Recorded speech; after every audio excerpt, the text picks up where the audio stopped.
Meu nome é Reginaldo Nassi, sou professor de Relações Internacionais da PUC São Paulo e venho aqui conversar com vocês a respeito de um fenômeno que é histórico, mas que vem adquirindo grandes proporções nos últimos anos, devido a uma série de fatores que têm acontecido na política internacional. Então, venho aqui falar sobre aquilo que se menciona, de uma forma geral, dos deslocamentos, né? E, mais especificamente, os deslocamentos forçados, né? É claro que aqui também já se insere um problema, uma questão, né? A questão da fome, por exemplo, a questão das mudanças climáticas, né? Não tem essa embocadura, né, em termos jurídicos, né, de deslocamento forçado.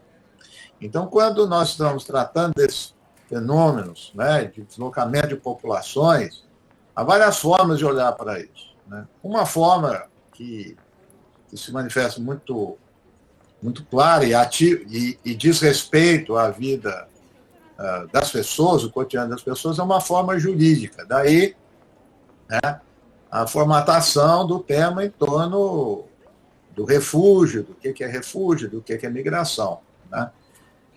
Por sua vez, isso se remete a uma série de outras questões que nós, às vezes, tratamos de forma naturalizada, mas que elas precisam ser pensadas. Então, quando nós falamos em refúgio ou migração, inevitavelmente nós estamos olhando para o mundo organizado em termos de estados nacionais. E quando nós falamos em estados nacionais, nós estamos falando de fronteiras. Nós estamos falando de limites territoriais. Então, tudo isso são pressupostos, são corolários dessa questão. Mas, ao mesmo tempo que tem isso, e isso afeta, obviamente, como já disse, a vida das pessoas, na medida que isso vai qualificar as pessoas para o trabalho, para a moradia, para a própria admissão da pessoa no país, do outro lado, ele tem uma dimensão muito clara também na política internacional, na chamada grande política internacional. Então, passamos aí durante 4 anos, né, sob o governo Trump, né, que imprimiu, né, um modelo, uma forma, né, de lidar com esse fenômeno, né? Quando eu estou trazendo aqui o tema dos Estados Unidos e do governo norte-americano, obviamente que ela não se restringe só ao governo, né? Obviamente nós temos no mundo uma série de ações que perpassam a sociedade, de redes transnacionais, né, de articulações das instituições internacionais. Mas é verdade também que um país hegemônico como os Estados Unidos acaba dando o tom, né, o sentido, imprimindo a sua marca, ainda que, às vezes, de forma indireta, nessas organizações e nessas redes. Então, eu destaco aqui essa mudança, né? Quer dizer, agora temos o governo do Joe Biden, né? E o Joe Biden, como do Partido Democrata, ele traz essa tradição do liberal internacionalismo. E é muito interessante, como nós passamos também por esses 4 anos do Trump, acho que agora tudo que vier do Joe Biden parece que será bem-vindo, né? Não estou longe aqui de negar os avanços em relação ao Trump, mas, no entanto, que nós vamos voltar, né, a toda a forma de se tratar desse problema do que era antes, do que é esse liberal internacionalismo mais, né? Então, portanto, não se pode esquecer, para além das questões jurídicas e as questões políticas propriamente ditas, né, que esse modelo está sob os fundamentos, né, de uma ordem capitalista global, né, e da marca desse internacionalismo capitalista. Portanto, essa marca é apostar nos fluxos de pessoas, de tecnologia, de ideias, de mercadorias, né, investimentos, né. Então, o internacionalismo liberal, um grande fenômeno que vem a partir da Primeira Guerra Mundial, é que vai tentar gerenciar essas questões que, por vezes, são contraditórias, porque ao mesmo tempo que aposta no fluxo de mercadorias de investimento, você tem, de outro lado, esses controles e esses problemas que advêm, né, do fluxo dessas pessoas que vêm por deslocamento, né, que são os deslocamentos. Então, o que nós vamos olhar, no fundo, em todas essas fronteiras que é determinado do Estado Nacional, é algo que revela e é algo que esconde. Né? Ela revela que há problemas na admissibilidade dessas pessoas. Por outro lado, ela revela na impossibilidade, né, de barrar completamente a entrada das pessoas. E, por outro lado, há também uma certa conivência. Consciente ou inconscientemente, essas pessoas que passam de um lado para o outro, já disse o Michel Agier, as fronteiras, por vezes, são mais um espaço de comunicação do que de restrição. Ele está querendo dizer que, ao essas pessoas passarem, elas carregam uma vulnerabilidade. Né? Então, no fundo, não há impedimento, entendo que não há impedimento desse fluxo, há uma forma de gerir esse fluxo. E aqui eu recorro a um exemplo, a um modelo, que por vezes serve de laboratório, né, que é o que acontece na Palestina, principalmente na Cisjordânia. Então é interessante olhar que são espaços circunscritos, geridos militarmente, né, onde se coloca os palestinos, que apartam os palestinos da sociedade, mas, ao mesmo tempo, também precisa, né, de que esses palestinos circulem, porque esse palestino é uma mão de obra barata, é uma mão de obra vulnerável politicamente para o modelo de Israel. Né? Então, qual, vamos dizer, a marca disso, qual o signo disso? Eu apontaria aqui a existência dos checkpoints. Né? Acredito que a ideia do checkpoint, que o Estado de Israel administra tão bem e fez criações em cima disso, né? Ela é, de uma forma, um modelo que se difunde para o mundo inteiro. Quer dizer, ela revela a contradição do fluxo e do controle, ao qual está sendo gestado. Portanto, independentemente de Trump ou de Biden, existe um capitalismo. E essa mudança de governo nos Estados Unidos, ela afeta apenas uma dimensão desse fenômeno. Nós vamos continuar, independentemente de maiores ou menores mudanças nesse modelo, nós vamos continuar convivendo com isso.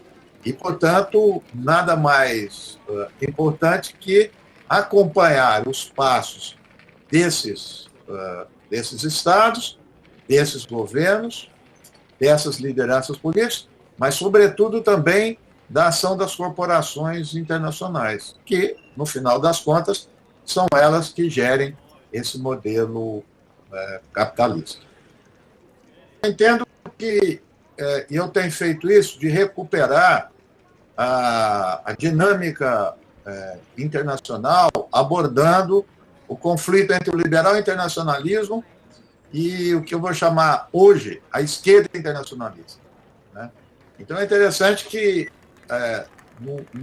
se eu pegar o início do século XX, pós-Primeira Guerra Mundial, né, quando acende o liberal internacionalismo, o presidente dos Estados Unidos, Woodrow Wilson, né, aquilo naquele momento era um contraponto ao outro liberal internacionalismo, era o liberal internacionalismo da União Soviética, dos bolcheviques. Né? Então, eu estou dizendo isso por quê? Porque os movimentos de esquerda na sua origem sempre foram internacionais no sentido da transnacionalidade. Acredito que hoje tem sido um problema que a esquerda incorporou um certo nacionalismo, né, na sua postura. E ao nós tratarmos de movimentos transnacionais, que é o caso de deslocamento, a melhor resposta a isso, a melhor forma de organizar essas ações, entendo eu, também deve ser transnacional. Quer dizer, não é uma somatória de ações nacionais. A gente poderia dizer ação nacional em vários estados, no Brasil, na Argentina, no Chile, na Bolívia. Não é esse o sentido dessa somatória. O internacional transnacional, ele articula a sociedade, entendeu? Ele articula os movimentos sociais e não os governos. Então, para o bem e para o mal, acredito que durante um tempo que a esquerda chegou ao poder em vários lugares do mundo, essas ações elas se transformaram em nacionais. Então, houve uma contradição na forma de lidar com esses movimentos. Então, de um lado, acho que não se pode negar, né, da luta cotidiana, de dar um estatuto para esses migrantes refugiados nos seus países, e, portanto, é óbvio que é o reconhecimento, né, do Estado Nacional para que ele possa se inserir na sociedade, mas, por outro lado, ele continua a ser e deve ser um ser internacional. Então, aí reside uma contradição, aí reside uma ambiguidade que os movimentos vão ter que lidar. Né? Mas é uma colocação, é uma questão importante, até porque a ação internacional da direita, para além dos governos, né, ela tem se articulado transnacionalmente muito bem. A mesma agenda, né, que sai lá dos Estados Unidos, ela é difusa, ela é dispersa por todos os países do mundo. São a mesma forma de agir, a mesma forma de abordar o tema, as mesmas propostas. Então, é muito interessante. Se você olhar a ação da direita no mundo, ela é muito mais uniforme do que a ação de esquerda. Então, eu acredito que o apelo, né, que eu acho que deve ser feito hoje, é articular esses movimentos de forma transnacional. Mas é importante a participação do governo, mas é fundamentalmente uma luta que vai além de fronteira. Até porque um dos grandes problemas que permanece para migrantes e refugiados é, estruturalmente, no sentido internacional, a existência de fronteira. Então, por mais que seja flexível, por mais seja permissível, por mais que se lute para essa pessoa passar a fronteira com todos os seus direitos, ainda assim é uma fronteira. E a luta transnacional tenta superar isso. Entendo que as perspectivas que se colocam para todos nós que atuamos e pensamos quanto ativistas, né, em relação a esse fenômeno social, político, econômico, mundial, do deslocamento, ou melhor, prefiro usar até a palavra de expulsão, né, ele tem vários níveis, né, de análise, como eu já destaquei, e, portanto, ele tem vários níveis de projeção no tempo, né, e também de onde nós podemos atuar. Eu creio que há uma dimensão, a mais imediata, vamos dizer assim, é aquilo que se refere ao Estado Nacional, às suas legislações. Né? Essa é uma atuação que todos nós, no dia a dia, vamos bater de frente. Né? É o cotidiano que envolve esse tema. Tem um outro nível de análise, que é um nível de análise mais específico da política internacional. Né? E aí é o que tem o espírito, o tom que é dado pelas grandes potências, no caso aqui, principalmente Estados Unidos. Então é interessante notar que China, Rússia, por exemplo, né, não entram muito nesse tema, quer dizer, eles não são players nisso. Né?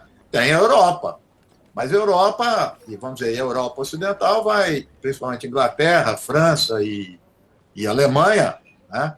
Apesar de ter a política da Comunidade Europeia, você tem também as ações nacionais muito, muito específicas. Né?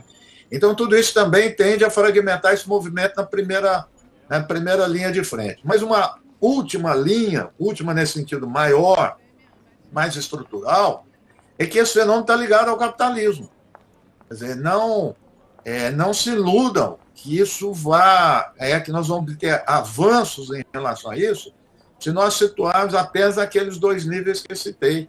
Isso diz respeito à movimentação das relações de capital, trabalho e espacialização do capital-trabalho. É disso que se trata. O que é muito interessante que é um dos grandes problemas na luta em torno desses movimentos, é quando o deslocamento é chamado interno. Né? Então, naquilo que está, a pessoa é expulsa da mesma forma, do seu local de trabalho, da sua moradia, etc. Mas como ela está dentro do território nacional, dentro da fronteira, ela escapa da ação internacional. Não tem sentido isso para mim. Esses movimentos deveriam lutar por isso. Cita aqui, entre outros, o caso, vários casos, mas o caso último da Síria. Então, quer dizer, aquelas pessoas que estão passando por uma miséria, estão desterradas do seu local, mas estão dentro da Síria, elas não estão dentro do escopo dessa luta. Portanto, acredito que aceitar deslocamento interno e externo, a divisão disso, é uma grande cilada. Né? Aceitar também, em termos de sociológico, eu estou dizendo, a divisão que é jurídica entre refugiados, migrantes deslocados forçados, também é um grande engodo. Todos foram expulsos. Não importa a causa se foi. Ora, expulsar pela fome não é violência? É uma violência estrutural. Então, na base disso também, e é compreensível que isso aconteça, quem define a questão da violência, quem define o interno e o externo, continua sendo as instituições internacionais que foram criação do liberal internacionalismo, que agora está de volta. Então, a luta é em várias frentes, várias etapas, em vários momentos. Acredito que seja por aí.